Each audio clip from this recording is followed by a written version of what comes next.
Hello and welcome everyone. This is our fifth and final workshop, COVID-19 Navigating the Unknown, with Dr. Melissa Kwak and Bridget Sampson. And we are both life coaches, and Dr. Kwak is also a medical doctor. And we're excited to be with you here for this last workshop to share in a little bit. Dr. Kwak will share medical updates and some final thoughts on the virus and where we go from here. And I'll be sharing with you the self-coaching model, which we've looked at every week, but we've looked at in a slightly different way each week. So this week, as you can see, we'll be focusing on a very different application of the self-coaching model, which is feeling feelings and allowing feelings, which almost might seem counterintuitive to the way that we've talked about this self-coaching model before, but it actually is a great new way to apply it and explore it. Would you add anything to that intro, Dr. Kwak? No, but I just love this topic. For me, this has been probably one of the most helpful tools that I've been learning over the past couple of years. That's helped me in my life. So yeah, yes, and I agree. And as Dr. Kwak and I were just chatting about this last night, that this is, for both of us, been really life-changing and really important work in helping us to manage and acknowledge feelings and to manage our lives and to just be aware of what's happening within us and to allow for that rather than trying to push it away. So again, I'm going to talk about the self-coaching model and allowing feelings. Dr. Kwak will be sharing medical updates, and then we'll open it up for coaching or questions or concerns or challenges, anything that you'd like to share with us. So I think everybody here in the live session I know has already been exposed to the self-coaching model. So the self-coaching model is an amazing tool to understand what's going on in our minds, what's going on with our feelings and our hearts, and what's going on in our lives. What actions are we taking or not taking in our lives that are creating the results that we get in life? And so we use it in so many different ways. You can plug in any part of the model to explore what you're experiencing, anything you want to coach yourself on or coach someone else on, or just understand a little bit better. So let's do a super quick review of the self-coaching model, and then we'll look at a whole new application of it. So the self-coaching model has 5 parts: a circumstance, a thought, a feeling, an action, and a result. And the result reinforces the thought. All right, so a circumstance needs to be 100% fact. All right, so we've been looking at the fact that coronavirus exists in the world today. That is a fact that we're all dealing with right now. So our circumstances in the world trigger our thoughts. We have a thought about that. So I might think the coronavirus is really scary. I might think I'm so afraid I'm going to get it. I might think this is terrible. This is the end of the world, right? There are countless thoughts that I might have about the circumstance in the world of the coronavirus. Okay. Then that thought creates how I feel. And a feeling is known as either a sensation or a vibration in my body. It's really helpful to get in touch with what feelings actually feel like in your body. So let's say I'm feeling fear. Some people feel that as a tightness in their stomach or a tightness in their chest. Some people feel queasy. Some people feel hot. Really getting in touch with how and where you feel feelings in your body helps you to understand them better and to recognize them when they come up for you. So the feeling is created by the thought. It's not created by the circumstance. This is where we have so much power. Whether we want to change the thought or not, we want to be aware that it's our thought causing our feelings, not some outer circumstance, right? And so many traditions teach us this.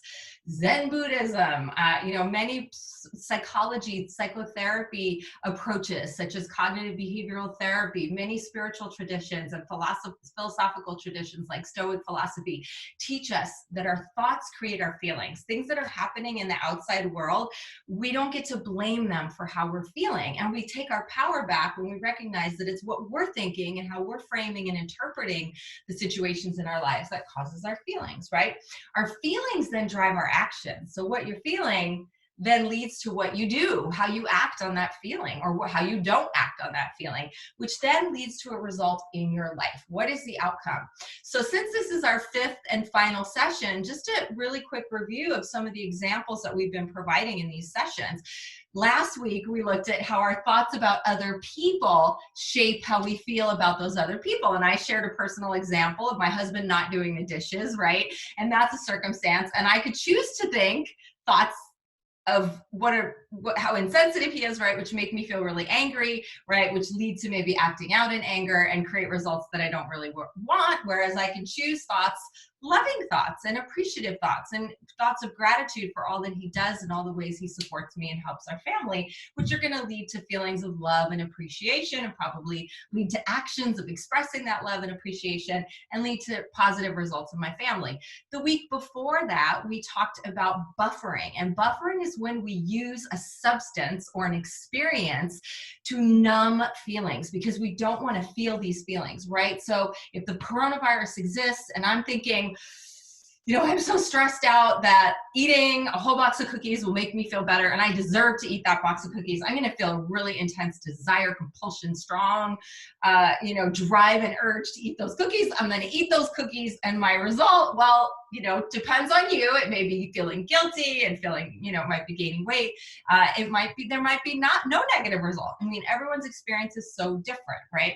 So this week, I want to share an example that's really different because when we talk about the self-coaching model, a lot of people really like it and they're like, oh, this is a great tool I can use because I can change my thoughts, right? I'm thinking something negative and that's creating a negative feeling, a negative action, a negative result. Oh, great. I can just magically change it to something positive and then I'll have a positive feeling, a positive action, a positive result. Well, guess what? We don't always want to do that. This is not about positive thinking. It's about being aware of what we're creating and trying where we can to be intentional about it and to be aware of it and to take responsibility for it. So that doesn't mean that we always want to choose a positive thought and a positive feeling. So here is an example where there's a very different kind of a circumstance. So the circumstance has to be 100% fact, remember? So let's say we're using this in a really different way. We're putting a feeling in the circumstance line and saying it's 100% fact, right? So I'd love to see if any of you have experienced this. Have any of you, raise your hand if you're in the class, felt a little sad about the virus? Felt sad knowing how many people are ill, how many people are dying, how many people are losing their revenue, their income, right? Of course, it is a fact. It is a circumstance that many of us have experienced sad feelings about the virus. The challenge comes in when we start having the thought and telling ourselves, I shouldn't feel that way. Have any of you had that thought as well? I have. I'm doing this work and I've been doing this work, but I'm learning every day and working on myself every day. So having the thought, I shouldn't feel this way, could potentially lead to feeling guilty on top of feeling sad, or maybe feeling angry with yourself on top of feeling sad. Can anyone relate to that? So now you're adding suffering to your suffering instead of just allowing the feeling of sadness. I hope this makes sense. And this is part of so many traditions as well. As I said earlier, just the self-coaching model is in alignment with so many practices of wellness and self-help and well-being and health, right? And so is the idea of allowing feelings, right? If it's weight loss, if it's cutting back on use of any kind of substance or overuse of social media or whatever it may be, it requires allowing the feelings to be there rather than resisting, right? So thinking I shouldn't feel this way makes me feel guilty on top of feeling sad. So let's just say, to combine some of the concepts, I feel so guilty and sad, I overeat as a result, right? And then my result is I think my sadness is the problem, right? So that reinforces the thought, I shouldn't be feeling this way because my results are, I'm thinking that I should stop being sad, and I'm thinking that my sadness is the problem. But the real problem is not just allowing the sadness to be there when it's there, okay? So we don't necessarily, if we want to work with this model and try to coach ourselves with it and develop awareness of it, we can work with creating new models based on it, but we don't necessarily have to change to a positive thought and feeling. So the same circumstance might be, I'm sad about the virus, I'm sad about everything that's happening, but our thought is, what we tell ourselves is, it's okay to feel sad. It's It's okay. I'm sad. It's a human emotion. It's a normal human emotion, right? And then the feeling that's generated by this thought is calm. Calm and sad. Have you ever felt calm and sad?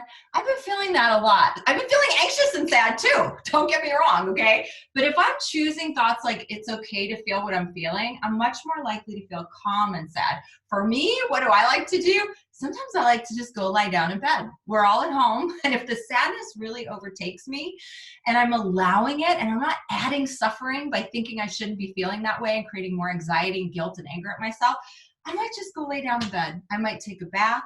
Lately I've been doing sound baths and meditations. Been doing a lot more meditating with great apps. I have 3 meditation apps now, 10% Happier, Calm, and, oh gosh, what's the other one? Headspace. I love them all. So I might meditate, right? So then maybe in time, the result is I feel a little bit less sad and I've allowed the sadness to go through me rather than trying to buffer it with food or alcohol or trying to resist it and tell myself it shouldn't be there. That just adds to the suffering. So one of the concepts that I really love that I've learned is that some people believe, and this is true for me, that life is kind of 50-50, that in the grand spectrum of life, not on any given day or in any given moment, we'll probably experience 50% negative feelings and experiences and probably about 50% positive. Now, some of you may want to argue and say, no, for me, it's 60-40 or it's 70-30. You can have that argument all you want. I'm just talking about me, and a lot of people who have learned this concept and agree with it and understand it have found it incredibly transformational. That if we can accept and embrace and love the fact that life is basically 50-50. And if we just allow for that 50, that's feeling hurt and feeling sad and feeling disappointed in the way things have turned out, and not add suffering to it by resisting it and buffering it away and doing everything we can within our power not to let ourselves feel it, then it doesn't have as much power over it. We don't resist it. We just let it be there. And we just allow ourselves to feel it and to move through it, and eventually it will pass. Some studies say that a really intense feeling only lasts at that level of intensity for a short time. Some say 90 seconds, you could say a minute or two, whatever it is, and we fully feel it and just give into it and allow it to pass through and don't resist or tell ourselves we shouldn't be feeling it, that we get eventually a little bit of distance from it. We don't identify with it so much and we're not so afraid of it. So this is a whole new concept that we haven't presented yet. And just to sum it up, it's really about allowing your feelings and not resisting them and not buffering them away. So when we feel a really negative, intense feeling, and I've had so many experiences in my life that have led to negative thoughts, that have led to feelings of incredible despair and devastation and disappointment, and when I think back of how much I resisted them, I wonder how I might have been able to move through them if I just allowed for them, and how I might have moved through them differently. So it's a different way to look at it. It's a different way to think about it. And I hope it's helpful for you. And I hope also you realize, because this is one of the fears that I have certainly had, is that if I allow the feelings, the fear can be that I'll just be consumed by them and I'll never come out of it. And in my 51 years now and doing this work at a very, very deep level and becoming certified in this program as a life coach and being coached for 2 years, I have come to trust that that doesn't happen. And I've come to know that that doesn't happen, and that the opposite is true, is that when I fully allow the feelings and I don't buffer them with food anymore, I don't buffer them with alcohol anymore, and I don't try to push them away and ignore them, and I don't tell myself I shouldn't be feeling them, they pass through me in the time that they need to be loved and acknowledged and given voice in my mind and in my heart. And I comfort myself through them and I love myself through them. And they do pass. I don't get consumed by them. They do pass, but they pass in the time that they need to take to pass. And I've never had to cancel a day of work or, been in bed for 2 weeks, unable to get out. Those fears I have found are totally unfounded. If we just truly allow the feelings, stop buffering, stop resisting, do the work to feel the feelings and allow them. And it's very Buddhist as well, because in meditation, that's why a lot of people have a hard time in meditation, because all this comes up when we quiet the mind, right? The thoughts and the feelings and the monkey mind, and it's like all over the place. And we just allow it to be there without judgment and in a calm, kind of self-loving way, it can be so life-changing and so transformational. So I hope that was helpful for you. And I would love to know if you have any questions about this concept. I'll just actually leave this one up here, because this is what we're hopefully moving toward, is allowing the feeling so that you can fill in whatever feeling you need to process and feel. Anybody have a question or comment about that? Does it make sense? Can you relate? And can you think about the feelings that are really hard for you? Maybe it's anger, maybe it's sadness, maybe it's disappointment, maybe it's frustration. You know, really getting in touch with what are our, one of the things we ask in coaching sometimes is, what are the feelings you feel most regularly? You know, really identify that, and what's creating those feelings, what thoughts and what perspectives about your life is creating those three most common feelings that you feel. And it may be positive. You may say, like, one of the most common things I feel is joy or gratitude. And then looking at, what are you thinking that's creating that joy and gratitude? Or, you know, a lot of the times I just feel blah, meh, right? That's a feeling, right? What is it? What are you thinking about what's going on in your life that's creating this feeling of just indifference and meh, right? So just being aware of that and acknowledging that. All right, if there are any questions about it, we'll have time later for sure, but I will turn it over now to my amazing colleague. I want to just briefly introduce her. Dr. Melissa Kwak is a beloved family physician, and she has been in practice for many years, even though she looks so young and beautiful, something like 13 years, if you can believe it. And she is a certified life coach. We went through the Life Coach School Life Coach Certification Program, which was incredibly rigorous and amazing. And we did all the work on ourselves and each other and the other amazing women in our cohort, and our incredible teacher Molly with our master coach Brooke. And I highly recommend listening to the Life Coach School podcast, where you can learn all of the concepts from Brooke Castillo that we teach and that we coach people using. And Dr. Kwak not only is a medical doctor, but she has studied in so much depth psychology and human behavior. And how, you know, I was just talking to her last night. I hope you don't mind if I show this, but I was like, she's like, oh, and this book is great and that book is great. I'm like, did you read Untamed? Oh yeah, I read that. Did you read this? Oh yeah, I read that. I've read that. And she was just listing, just spouting off all the books that were relevant to what we're talking about today. And so she's so incredibly well read and well researched, not only in her medical practice, but as a life coach, a coach, someone who you know, is just hungry for learning about and teaching and sharing personal and professional growth material and concepts with people. And she inspires me to no end. And I've been lucky enough to be coached by her for many, many hours, which has helped me through so many really difficult times. So I just want you to know how lucky we all are to be here with Dr. Kwak today. And so I'm going to turn it over to her to share her thoughts with you today. Wow. Thanks.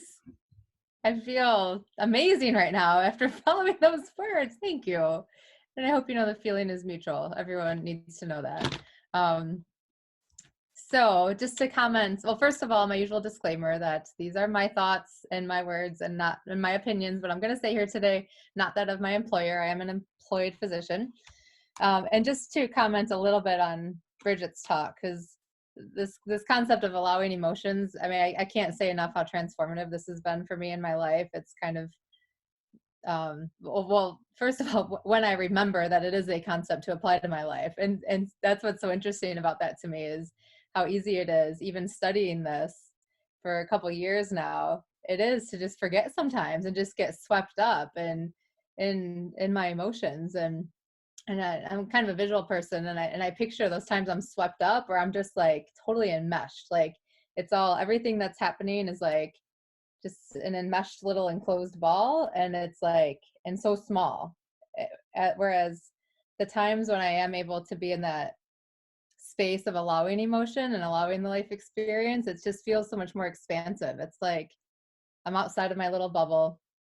There's me and my experience, and then there's me watching my experience, and the world around me feels bigger. And I don't know, it's just such a different experience. I don't know. So I just wanted to share that a little bit, that's something I knew nothing of for the first 38 years of my life. And it's been a very cool practice to work on that. So I was going to talk a little bit about the virus again today. Give a little overview, a recap of the little we do know about it. That again, this is a brand new virus. As far as we know, it was not known to exist in humans until it came out of China at the end of last year. So that is why there is so little that is known about this, and the information is evolving so much. Currently, just the data as of this morning in our country, in the United States, there's 639,664 confirmed cases, and there have been 30,985 deaths. Based on just those numbers alone, that would be a 4.8% death rate. But the most recent data still coming out of the Lancet, which is a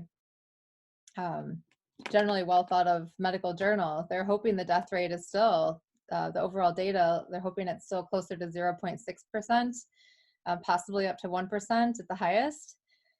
So to extrapolate from that knowledge, if the death rate of this virus is actually 0.6%, then we can extrapolate from that over 5 million people in this country have been infected, as opposed to the 639,000 that have actually had a confirmed positive test. So that's over 1% of the population. So again, that's not a confirmed stat. That's just an extrapolated statistic, but just to me, that's helpful to keep that in mind and in perspective, to not get too fixated on the numbers that are coming out, because they especially in terms of the death rate, they sound scarier than it probably is in reality. But nonetheless, still a serious infection that is harming and taking the lives of a lot of people. So that's the current numbers in this country. So to go back to some other, I guess, basics that you may already know, but this virus is thought to be transmitted through respiratory droplets. That seems to be the largest source of infection. Stool may play a small role. That's still being investigated. But the virus has been found in the stool of people who have been infected. So the best way to avoid getting this virus is to not come in contact with the respiratory droplets from an infected person. Now, there's still evidence suggesting that people can have this infection, COVID, and have no symptoms, and they can still spread the virus to other people. And there's still evidence to suggest people who do get symptoms from the virus are actually contagious for a day or two before they ever even show symptoms. So the current recommendations, by and large, coming out are to live as if you have it, the infection, and to live as if everyone else has the infection. Basically live as if we're all infected at this point. And that's until, hopefully until we get to the point where there's more ubiquitous testing available to know exactly who has it and or who has had it. And as we learn more about this virus, who may even be immune to it. There's very little data on that, but the scientists seem to be hopeful that people who have had this infection may develop immunity, at least partially, if not fully. That is not solidified yet, but the scientists seem to be hopeful about that based on what they're seeing so far. But again, because this virus is so new, we still don't even know how long that immunity would last. You know, there are some infections that seem to give lifelong immunity, like chickenpox for most people. And there's other infections where the immunity wanes over time. So that is still to be determined for sure. But they are hopeful about that. So until we learn more about that and are able to track who's had it, who's immune, we presume everyone has it all the time. That's how I would live, which means being very diligent about the hand hygiene, always, as we've talked about, disinfecting shared surfaces, covering your mouth if you're coughing or sneezing, ideally with a tissue, and then tossing it immediately and washing your hands. And then there's the masks that are becoming more ubiquitously recommended as well. And for the non-healthcare worker, that mask is a surgical mask or a cloth or fabric mask. The CDC now has on their website a good information sheet about even making your own masks. I think last week I had shared the state of Illinois where I live. They had a link in a handout for making your own masks. But now the CDC has that too. I'm not sure when they came out with that. So you can always go there if you want to make your own. But those are being more regularly recommended to wear if you're going to be in public. And that's not to take the place of social distancing. We're still recommending all of the hygiene and disinfecting we talked about and keeping the 6 feet of social distancing. But the mask is thought to be just an extra layer of protection for other people, actually, in case you are infected asymptomatically or before symptoms have occurred. Wearing a mask can help decrease the chance of you spreading your respiratory droplets to someone else. So that's the purpose of those masks in public. So there was a few questions about the masks last week, and I wanted to talk a little bit more about the mask because there's still not a lot of data about how effective masks actually are. And by that I mean the surgical and the cloth ones that we're talking about. But the data that we have so far suggests that large respiratory droplets are probably the most contagious, infectious droplets to be exposed to. There are also smaller, microscopic aerosolized droplets that come out of a cough or a sneeze, and those are probably less contagious. But those large droplets, we think the masks can help contain some of that from being spewed. So that's why we think that wearing the mask can help protect other people from you. The smaller microscopic drops, these masks will not contain very well, if at all. But again, thankfully, those probably are less contagious. But science hasn't figured that out for sure yet, how much less, or what to do with that information. But those smaller droplets can also stay in the air a little bit longer, possibly for a couple hours, and they can spray farther than 6 feet. The 6 foot recommendation for social distancing comes from how far those larger, presumably more contagious droplets can travel. So those larger droplets typically are actually heavy enough to drop to the ground by that 6 foot mark, which is where that recommendation comes from. There's still no FDA approved treatments or vaccine preventatives for this COVID infection. Of the same medicines we've talked about the past couple of weeks are still being investigated. Nothing is coming out as a miracle cure at this point, but studies are underway for some of the antivirals and antimalarials. Vaccine is still being studied, and antibody treatment is being studied as well. We mentioned that last week. Taking the plasma, which is a component of blood from people who have had an infection with COVID. You can take the blood from those people and do some sort of plasma transfusion into people who are infected, and they're hopeful that that could be an effective treatment, but that's being investigated as well. So nothing big has really changed in that arena since we talked the last couple of weeks. Those are, I guess, the updates and facts that I have about that for now. Were there any questions about that, or thoughts or comments, or? Yeah, usually we have questions on the medical part, but I don't know, maybe you've been so thorough, Dr. Kwak, that nobody has any questions anymore. And because the answer is usually, we don't know. Right. That's right. Because so often the same thing, but I mean, if you don't know, nobody knows. So that, well, I don't know about that, but I wanted to share a few of my own models during this experience. And just give some food for thought and kind of bring in a few of the concepts that I talked about the past couple of weeks too. So I wanted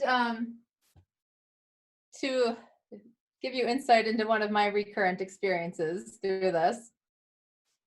So the circumstance is our stay-at-home order. And one of my recurring thoughts is, I'm not getting anything done. And I put in parentheses, and I should be, and I'll explain to you why I think that is in a second. But the thought I'm more cognizant of is, I'm not getting anything done. And I feel a lot of angst with that. Angst, to me, it feels like a fast, like churning, like internal churning, and like there's a motor driving me. Like I just need to be like going and doing, but with like a stressful, like tightness too. It's not a pleasant feeling. I don't like it.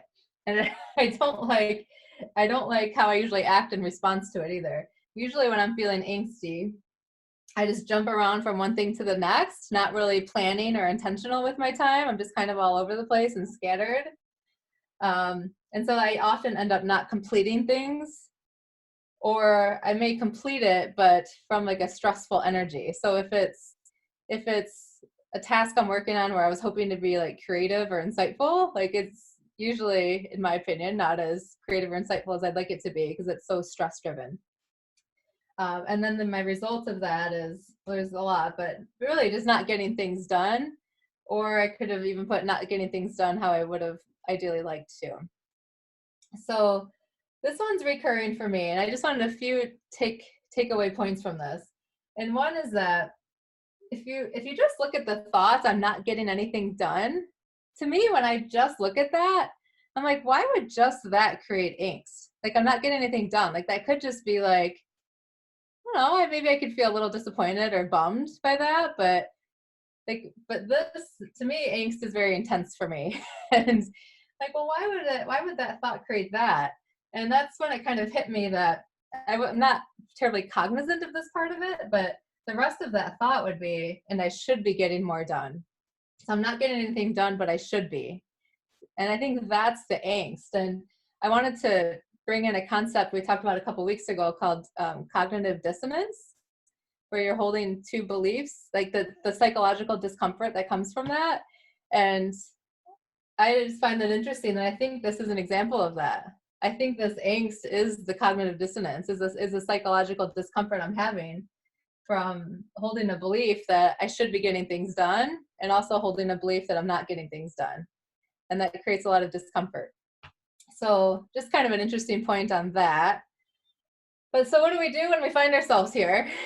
Well, plenty of times this is just happening, and I'm that little ball I was telling you guys about before, and completely unaware of it, and just totally enmeshed with and mixed up in my life experience. And this just keeps playing out over and over again. But eventually, at least so far, I've become aware of what's going on, and then I can put it on paper like this, which to me, this is what's so helpful about the model, to take all the gobbledygook out of my head and just put it in a simplified, this is what's happening way. So eventually I become aware of what's going on. I sit down, I write something out like this. And so it's like, well, now what? So this is where Bridget's concept today has helped me a lot. Because this thought line, I mean, yeah, the beauty of the model tells us that if I just change this, I wouldn't have the rest of this experience. But at least right now where I'm at in my life, that's not always, I don't know, it just doesn't always seem possible. I don't want to say it is impossible, but it's not something that I've mastered, of just recognizing this thought and like, oh, it's just a thought, I don't need it, I'm like, good, I can just drop it. Like I'm not to that point in my life. So this thought keeps coming up, and then this feeling keeps coming. And so that's where I get to practice allowing the feeling, of separating myself from it and having that experience of, oh, this is what angst feels like, and naming it and being present with it, and reminding myself, yeah, I'm feeling this way because this is what I'm thinking here, and it's okay. So we could put this angst up in the circumstance line like Bridget did today, and create a more peaceful model, which again doesn't get rid of all that angst, but there's some calm aside it. There's some calm happening next to it. And that's just a more pleasant and desirable life experience, in my opinion, when I have that. So that's one thing to do when we get here.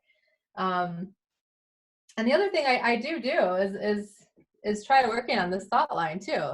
It's okay. Is it really true that I'm not getting anything done? Like, I love questioning thoughts because you can so often poke holes in them. These thoughts that we just think are 100% true. Like in the moment, like it's 100% true I'm not getting anything done. Like that's like what it seems like. But if I sit and question it, is that really true? Okay, what did I actually do today? And you could put anything under the list of getting something done, and your brain will see it as evidence for such, and it'll feel like it. I can even write, oh, I put my socks on today, or I brushed my teeth today. Like anything, I'm like, I got that done, I got that done, and that starts to become evidence for your brain, all that hardware that's doing its thing in the background all the time that we're not even conscious of. But creating that evidence on purpose for the brain helps kind of appease all of this. It helps show the brain, well, this isn't that true after all. We actually are getting stuff done. And then sometimes we can even question the second half of it. Well, should I really be? Like, am I really supposed to be doing stuff right now? And okay, if I am, what exactly is that? Don't leave it so nebulous. This is all so nebulous. Like nothing's getting done, but everything should be getting done. And that's such, the brain doesn't know what to do with that. So it just feels like overwhelmed, but it's refining it. Okay, if there's something I think I really should be getting done, what is it? Like, let's put it very specifically down. What is that? So all of that can help kind of, I guess, appease some of the angst and lead to a more productive and intentional life experience. And then I wanted to share a model that I have been able to create more often that I really do enjoy, a model that I'm liking right now.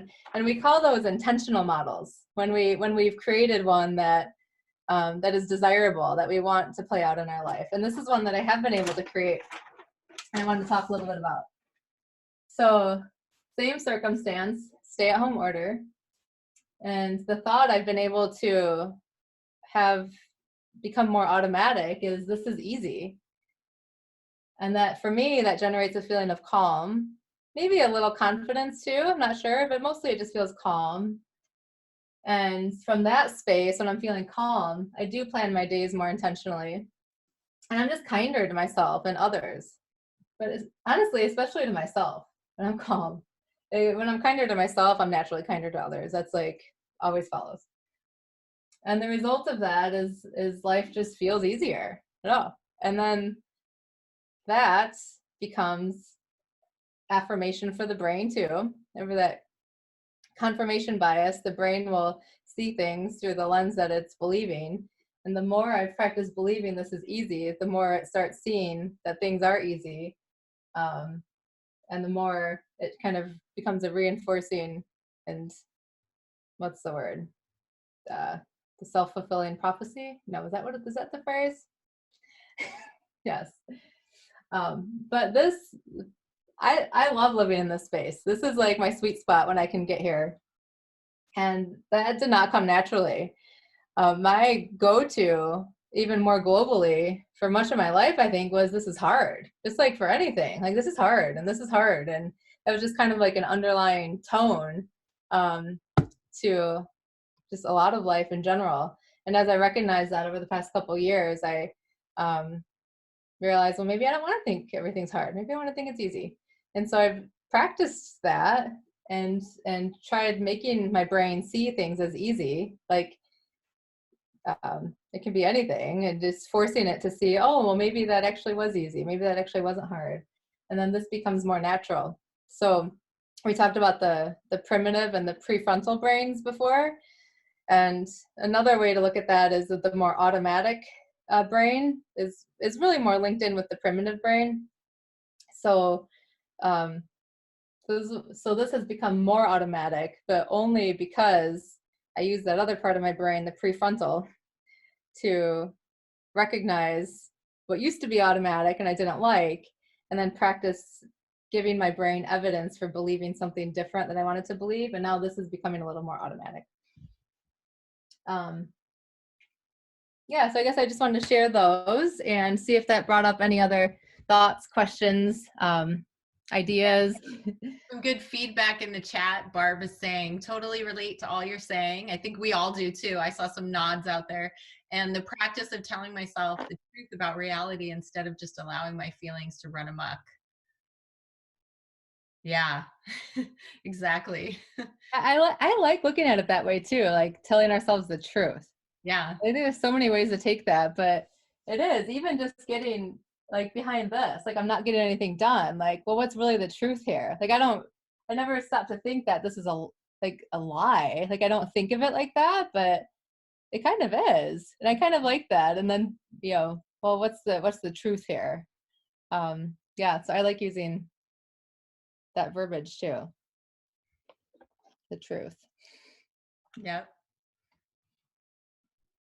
Yeah, I liked how you said just brushing your teeth or just putting your socks on. You can Yeah, always find evidence that you are getting something done for your yeah, brain too. And then it makes it a little easier to do the next thing and the next thing because you're not in the self-fulfilling prophecy of I'm not getting anything done, right? It's kind of like our thoughts are what feeds our brain to develop beliefs and to reinforce behavior.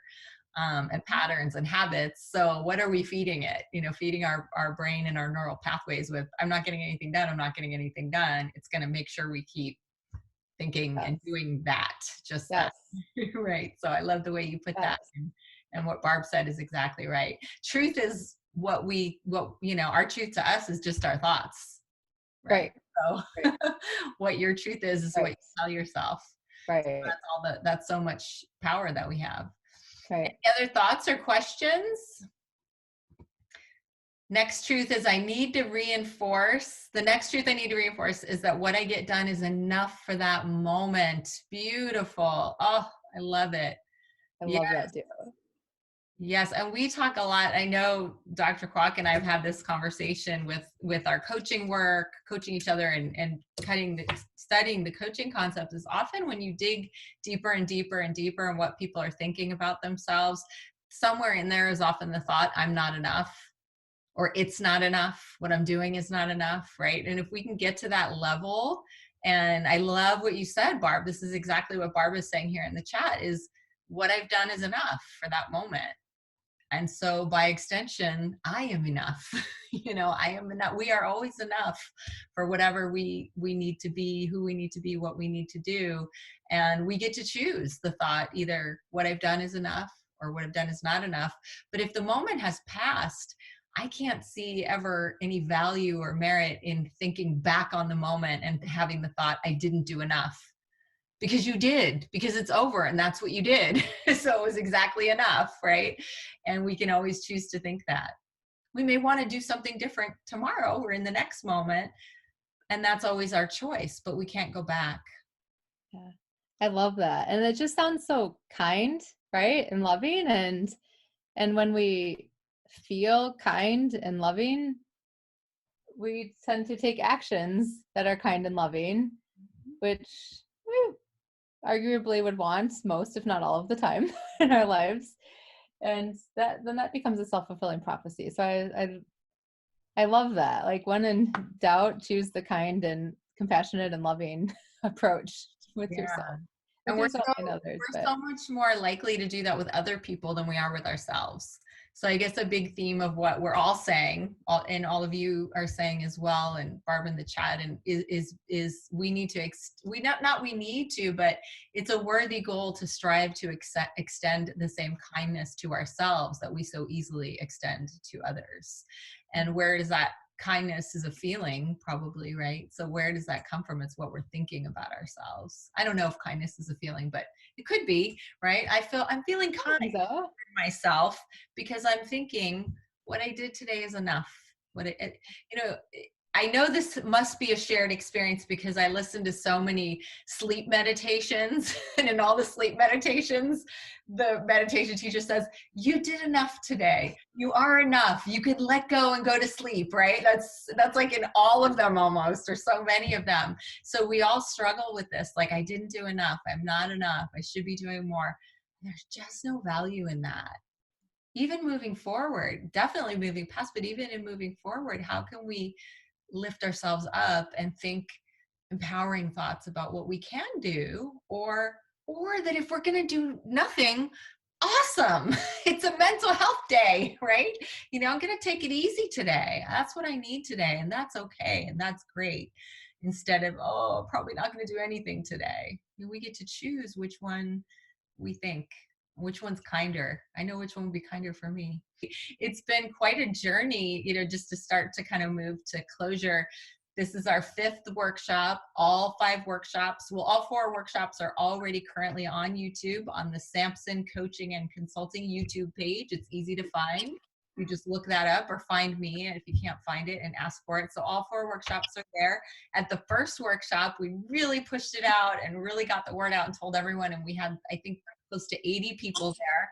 So that was super exciting. Thank you if you were there. If you weren't, you can watch it. And that one ended up going really long, almost 2 hours, because we were just so excited and so many people wanted to chat about what we were talking about. And so we've continued the workshops every week, all with the consistent theme of teaching the self-coaching model again. So just to review, every week we have had the consistent topics of teaching the self-coaching model again, and Dr. Kwak giving us medical updates for 5 weeks. And then we also added new content every week around either new applications of the self-coaching model or new coaching concepts. And then Dr. Kwak has brought in many psychological concepts such as confirmation bias and cognitive dissonance, and additional insights about the model and the coaching tools that we were teaching and exploring with all of you. So we really want to encourage everyone to go back and watch all of the videos. This is the 5th of the workshops, and all 5 are recorded and on the Sampson Coaching and Consulting website. So Dr. Kwak, any final words on this whole 5-week journey or what we've discussed, or any thoughts at all? Ooh, open mic. So, yeah. Well, first, I just wanted to leave you guys with a few other thoughts on like self-coaching, life coaching. That's what I've come to call it, is just self-coaching. Anytime I'm feeling stuck or overwhelmed or not getting results I want in life. One other tip that's helped is to write down, we call it a thought download.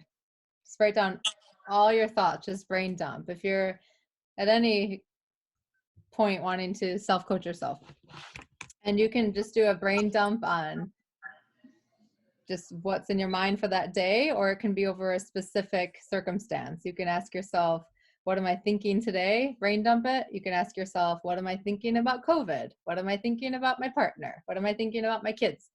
Any of that. But asking your brain a question can help come up with thoughts. And then just brain dump your thoughts, and then get practice at separating them into like pulling out the facts from those thoughts. Like, what are actually the facts of what's going on? And everything else is just your story. And that's what's creating the experience of our lives, is our story about the facts, basically. That's what the whole model shows. So I know for myself, so often I'm so convinced that my thoughts are true, like 100% convinced. Like there's literally like no other way around it. Now we know 99.9999 probably % of the time that's not the case. That if you polled 10 people, there'd probably be 10 other thoughts about the same circumstance. But when you're really stuck like that, what helps me is to ask myself, well, I may think it's true right now, but is it serving me well? And to answer that question, like, is this thought, is this view serving me well? Is this story serving me well? And then purposefully ask myself, well, where am I absolutely wrong here? Like, where is my story absolutely wrong? And just to be open to answering those kinds of questions, just to open your brain up a little bit to other possibilities. So that was other coaching tip. I guess in general, I hadn't really planned anything out, but if I just had to leave thoughts, like my thoughts right now in this pandemic are, I really wish that not as many lives would have to be affected that are. Like, I wish so badly that the suffering and the pain and the heartbreak that's happening wouldn't have to and didn't have to. And I also at the same time am excited to see how humans use this time in our story to make this world a better place.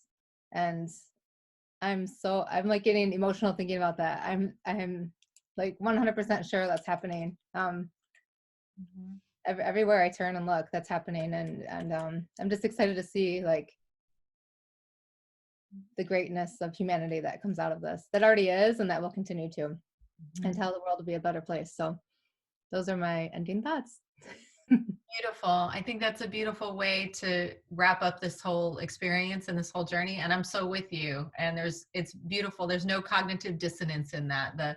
The side by side sadness and devastation that this is happening in the world and that so many people are suffering, and also the desire and ability to see that there are some beautiful things that are coming out of it in relationships, in people's self-awareness and growth and opportunity to learn new things and grow in ways that we never imagined we would have to. So I'm going to go ahead and end our recording there and end the workshops that people will be able to view online right here. Thank you all. Bye bye.